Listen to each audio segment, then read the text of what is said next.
2026 সালের এসএসসি ও সমমান পরীক্ষার গড় পাশের হার 62.25%, যা 2021 সালে ছিল 93.58%। অর্থাৎ 6 বছরের ব্যবধানে পাশের হার কমেছে 31.33%। প্রত্যাশা ছিল আমি গোল্ডেন পাবো, কিন্তু গোল্ডেন তো আর আসে নাই। বাংলা ইংলিশ A+ মিস করেছি, আর ইসলামে 79 পেয়েছি।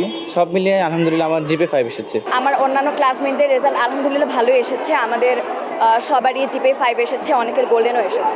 প্রত্যাশিত রেজাল্ট আমি GPA 5 পেয়েছি। আশানুরূপ রেজাল্ট করেছে, আমরা খুবই খুশি, আল্লাহর কাছে শুকরিয়া আদায় করছি। 2021 সালে এসএসসি ও সমমান পরীক্ষায় 22,40,395 জন পরীক্ষার্থী অংশ নেয়।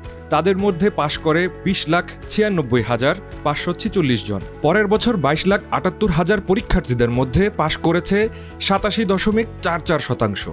2023 সালে এসএসসি ও সমমান পরীক্ষায় অংশ নেয় 20,41,450 জন। পাশ করে 16,41,000 শিক্ষার্থী।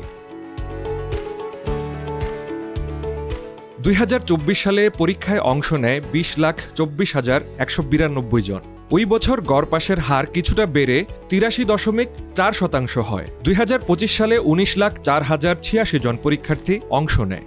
গড় পাশের হার নেমে আসে 68.45%। 2026 সালের এসএসসি ও সমমান পরীক্ষায় মোট 18,57,344 জন পরীক্ষার্থী অংশ নেয়।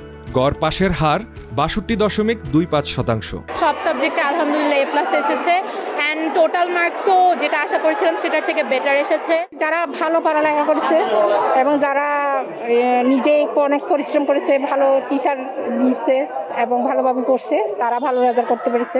রেজাল্ট প্রত্যাশা ছিল গোল্ডেন A+ পাওয়ার, হয়তো সেটা হয় নাই। আল্লাহ যতটুকু ভাগ্যে লেখা ছিল অতটুকু পেয়েছি। সংশ্লিষ্টদের মতে পাশের হার কমলেও এবার ফলাফল তুলনামূলক বাস্তবসম্মত। প্রথমবার পুরো পরীক্ষা সিসি ক্যামেরার আওতায় এনে কঠোর নজরদারিতে করা হয়েছে। নিয়মিত পড়াশোনা করা শিক্ষার্থীরা ভালো করলেও প্রস্তুতিতে ঘাটতি থাকা শিক্ষার্থীরা সমস্যায় পড়েছে। বাচ্চাদের কাজ তো লেখাপড়া, কিন্তু বাচ্চাদের দেখা গেছে বিগত সময়েই হোক যেভাবেই হোক এরা লেখাপড়ার টেবিল ওইভাবে ছিল না, যে না পড়লেও পাস করা যায় এরকম একটা তার ধারণা আছে তাদের ছিল।